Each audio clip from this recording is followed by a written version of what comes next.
Greetings Guardians, my name is Bife here. So, Zero Hour is back, but for those of you who don't know the story behind Zero Hour, you might think that this is just a bit of a romp through the tower against a few invading Fallen. And the reality is that this has a lot of significant backstory and lore to it that reaches both into the past and into the future.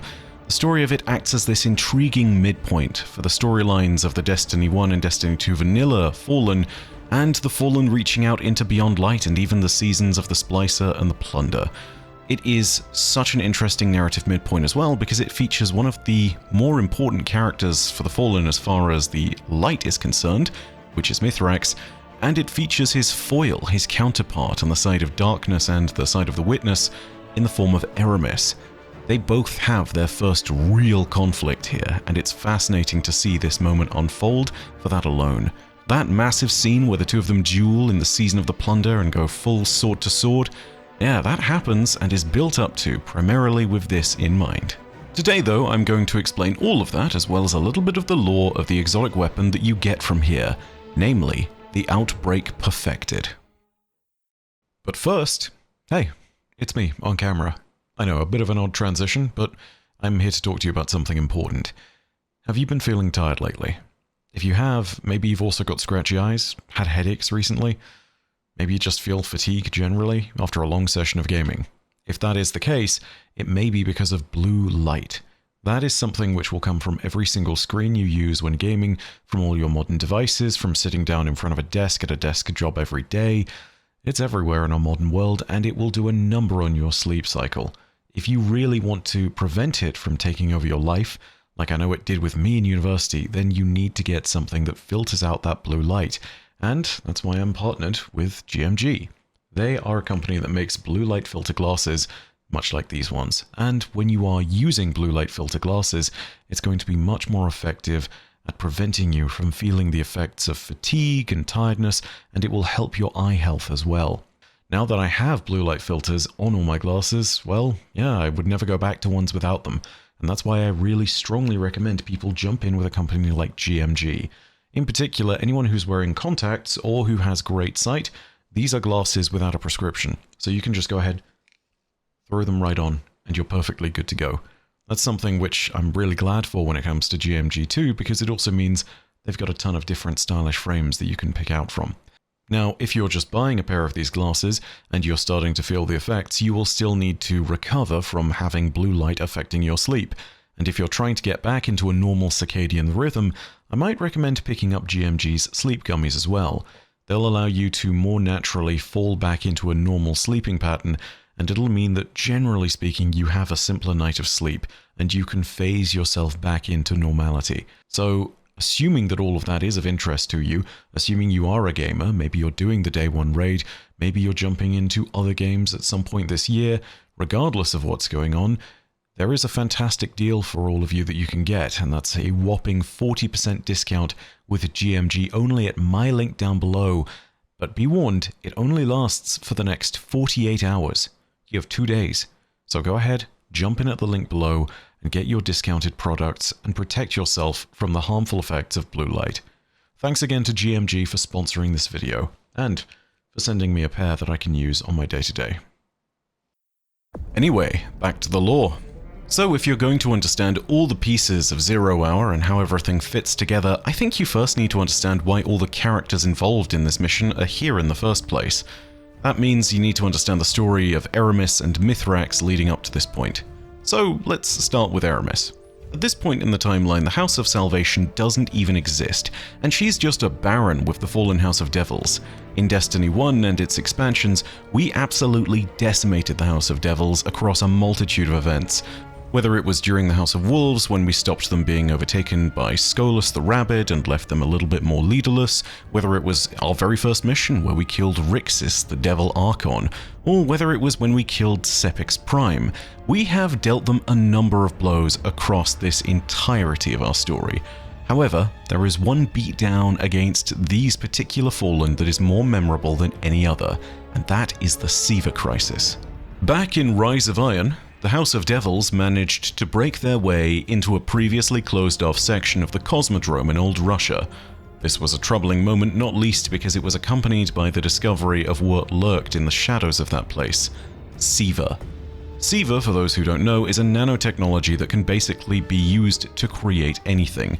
It quickly constructs things as specified by whoever is controlling it, but can also deconstruct local matter to create the base resources needed to build what it's instructed to create. Back in the Dark Age, the Iron Lords tried to acquire it so they could kickstart a second golden age for humanity, but thanks to Rasputin and his jealousy at the time, that plan was remarkably short-lived. When the House of Devils discovered it, the technology was analyzed and quickly used by the splicers of the House of Devils, and they realized that they had discovered a machine capable of apotheosis. What does that mean? Well, you kind of need to understand a little bit more about fallen religion at the time to really know what that's all going on about. Suffice to say, the Splicers became the dominant sect of the House of Devils quickly because of this, and they used it to augment their soldiers with Siva by turning them into cyborgs. The reason why that was important for them is because in the Eliksni view of religion, particularly around their view of servitors and machines, there is a great degree of reverence towards them. This goes back to the idea that they respect the Traveler, which they call the Great Machine. It's not confirmed, but it's probably the reason why their servitors are almost perfectly spherical. They are a representation and a copy almost of the shape of the Traveler. For a Fallen to ascend into a cyborg is essentially to see them graced by a degree of divinity, for them to become a demigod. Therefore, culturally speaking, a Fallen that has been turned into a cyborg is a little bit like standing next to an angel for another Fallen. But it was their leadership within the Splicers of the House of Devils that was most affected. Their leader within the Splicers, Axis, was actually the one who decided to embrace Siva the most, and was the first. He became so embedded with Siva technology that he literally became a full machine, becoming ascended into mechanical apotheosis, no longer being a biological creature, but ascending into what the Fallen would conceive to be godhood. He was now a living god amongst the Fallen and was proclaimed with a new title, Archon Prime, a mashup of the religious Archon title and the Prime Servitor title given to the greatest servitor of each house that gave them life. As Archon Prime, Axis summoned all Eliksni to the wastes of the Plague Land and bid them join him in apotheosis. This would have ended with a siege of the last city and the reclamation of the Traveler, but the Guardians enacted a preemptive strike in the Wrath of the Machine raid. This is the reason we go on that raid in the first place. It's at Shiro's direction. We destroy the enemy's siege engines and end Axis's divinity before he can even unite the entirety of the Eliksni under his banner. In the process of this, we discovered the Perfection Complex, and within it, an incredible weapon created from and infused with the Siva, known as Outbreak Prime. This was then taken by the Guardians and used for a short while, unleashing the absolute havoc of controlled Siva weaponry upon the whole of the world. Then it was taken by the Cryptarchy and sealed in the deepest vaults of the Last City, ones so deep that they weren't even destroyed when the Red War ensued. It's from that major defeat of the House of Devils, though, that our story continues, and it continues with Eramis. She would take inspiration from Siva, and it was at that moment that she would be able to see herself as a new potential leader. You see, Outbreak Prime, or Outbreak Perfected as it would come to be known, was still in existence, and she had learned of the weapon's existence at some point during her story. This was a powerful Siva relic, something that represented the closest that the Eliksni had come to actual godhood, and it was a powerful religious and military symbol. And it was now sealed away by the Cryptarchs of Earth, useless until someone could actually come and claim it. And after all, as her pirating ways had taught her, why shouldn't it be her? And so Eramis, who at the time being was known as the Ship Stealer, decided that she would push her advantage. She had learned of the Siva relic, she would take it. She assembled her wayward forces and pushed for a daring heist on the tower. So that's why Eramis is here, to reclaim a valuable weapon and a relic that could religiously unite her people and allow them all to reform under her banner. But what about Mithrax's place in this story? Well, it's a little complicated. We'll have to explain his entire part in this up until now. Our first interaction with him was actually in the Titan World quest back in Destiny 2's first year. In this quest, when we looked to repair and reactivate the new Pacific Arcology's reactors, thus allowing the platforms to be stabilized, we would run into a fallen captain time and time again, and at every turn he would outsmart us. By the end of the quest, we had discovered our real prize, a fully active Golden Age methane reactor. Keep in mind, Titan sees all methane, not water, so when you have a reactor that is powered by this stuff, it means you have a practically limitless source of energy there on Titan. That's a huge deal for a platform that needs to be stabilized and for a human outpost in need of resources generally. So, we were racing against both the Hive and the Fallen to get this. Mithrax and the Hive beat us to it with their two commanders, aka Mithrax and a Hive Knight that was leading the force, battling at the very end of the mission in front of their prize. We entered the battle, and it's here that Destiny's story interestingly diverges. You see, there are technically two endings to this mission. The secret ending is what's canon, the non-secret ending is what most people will unfortunately have done. If you just killed both Mithrax and the Hive Knight, then the mission ends successfully and you hear no more about it. But if you decided to spare Mithrax, he would actually no longer engage and attack you, and instead would transmat out and allow you to claim the methane reactor for yourself. From this one unusual moment of mercy, Mithrax's entire worldview was changed. Between our mercy and the mercy that he'd been shown long ago by Sieur Ido, he had seen that there was a chance for peace between the people of Sol and the Eliksni, for humanity and the Eliksni to exist alongside the Great Machine even, for free-thinking peoples to stand side by side in peace. He changed his ways and abandoned his former station as a pirate. He would make contact with two other Guardians, a hunter and a warlock, and he would journey with them across the tangled shore to visit the grave of Sieur Ido.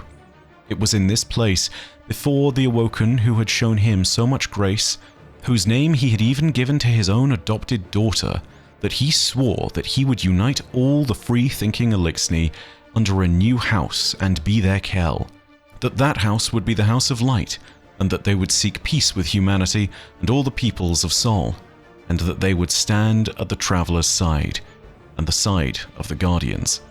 But this was all lofty ambition at the time being. Mithrax had an uphill battle ahead of him.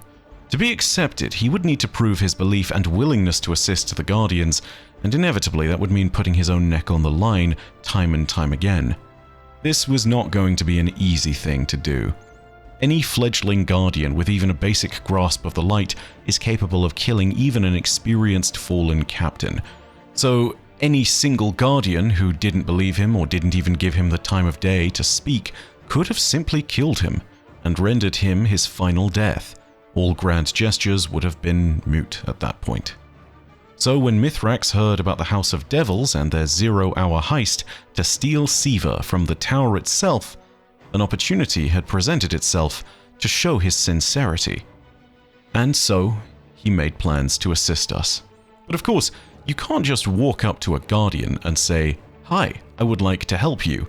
Because, I mean, you know, he's a fallen captain at this point. We're not on historically good terms. And so, we would need to be led on a bit of a goose chase. On Titan, where he first encountered us, he would leave a fallen transponder for us to find. There were 6 different ciphers from around the system that we would need to discover in order to complete the fallen transponder, and when we did complete the fallen transponder, we would then see that it left us with a message in code. In short, after deciphering it, we were directed to go to the farm. There, we would find Mithrax waiting in secret in the farm's basement, and it was here that he would inform us of the heist. It was here that he would inform us of everything that he was planning to do. He would converge on the tower with us in the garb of the House of Devils, and our Guardians would descend on the tower as well. By infiltrating Eramis's forces, Mithrax was planning to help us bring down the house from within. And thus, sabotage would lead to counter-sabotage, and we would engage the fallen forces alongside Mithrax. Our Guardians would make our way through the old ruins of the tower and past its old defenses, including an infamous robotic unit of sorts made to guard the vaults, referred to as Trevor, or TR3VR to use its actual designation. When we were able to stop Aramis's goons and made it through to the tower to recover the Outbreak Perfected, we realized that this had all partly been done thanks to the help of a fallen captain who had risked his own life in order to bring us to this point. And it was the moment when we started to see that there was indeed a possibility for peace with the Eliksni. In this moment, fates changed for entire civilizations. And more importantly, I stated that this was a narrative midpoint, and I meant that. This was the turning point for the story of both Aramis and Mithrax, who alongside Ido and the Spider are the most important characters for the entirety of the Fallen as a species. From here, Mithrax was able to prove that he was cooperating with humanity, and when the time came for the Endless Night, he would be called upon by Ikora, and his house would be given sanctuary and salvation within the Lost City's walls. It wasn't easy to integrate them, but at the same time, this integration led to the peace that we now exist within. And on the flip side of things, Aramis was furious and enraged at this failure to recover Siva. It led her to resent the Traveler even more. It led her to the point where she believed that the Traveler truly had betrayed the Eliksni, and that it was her enemy no matter what was being said. From here she would build her armies and the House of Salvation would grow, and she would interface with the pyramids and recover the cruxes of darkness that would give them the stasis powers that they were so known for. She would even construct a city on Europa, Reese Reborn, clawing back what the Eliksni had lost from humanity's own ruins and remains. And both of these paths, for both Mithrax and Aramis, started with this inflection point of the Fallen story that begins at 0 hour, the story of how the Eliksni became what they are today. And what of Outbreak Perfected, the weapon that we picked up? Well, it continued to be in our possession, and the Siva nanites still serve us. We now know that Siva back in the day was controlled by Rasputin, but Outbreak Perfected appears to be its own independent thing. It is now under our command, and there is only one thing that it is instructed to do, which is to destroy the enemies that we use it to fight. And so, Siva is in our hands once again, although the actual technology to rebuild Golden Age worlds is something we still somewhat lack. But who knows? Siva as a technology still exists, and if the rumors of what we've heard from Ada 1 and what she stated to the Foundries do indeed turn out to be her desire to retrieve Siva, then we're going to see a resurgence of this technology. Not to mention, we now know the Neomuni make use of nanites of their own, a nanite fluid that is far more advanced. The idea that Siva could one day be used not just as a weapon, but to reconstruct the cities of humanity during the Golden Age, that is no longer a distant prospect. The dream of Radagast will one day live. We just need to make it through this hostile time to see it truly enacted. But that's all from me for now. I hope you enjoyed the video, and if you did, go ahead and leave a like, and let me know your own thoughts down below in the comments section. And tell me if you're enjoying 0 Hour's Reprisal. I know that Whisper of the Worm was not as hot as Onslaught, but it was nice to see an exotic mission that many people remember so fondly returning. And as for 0 Hour, don't get eaten by Trevor. If you want more Destiny lore, you can also subscribe to the channel, and you can hit the bell next to subscribe to turn on those email notifications. But as per usual, know that your viewership, as always, is quite enough for me, and that in the meantime, my name is Byf. Perodacia ad Astra. I'll see you, Starside.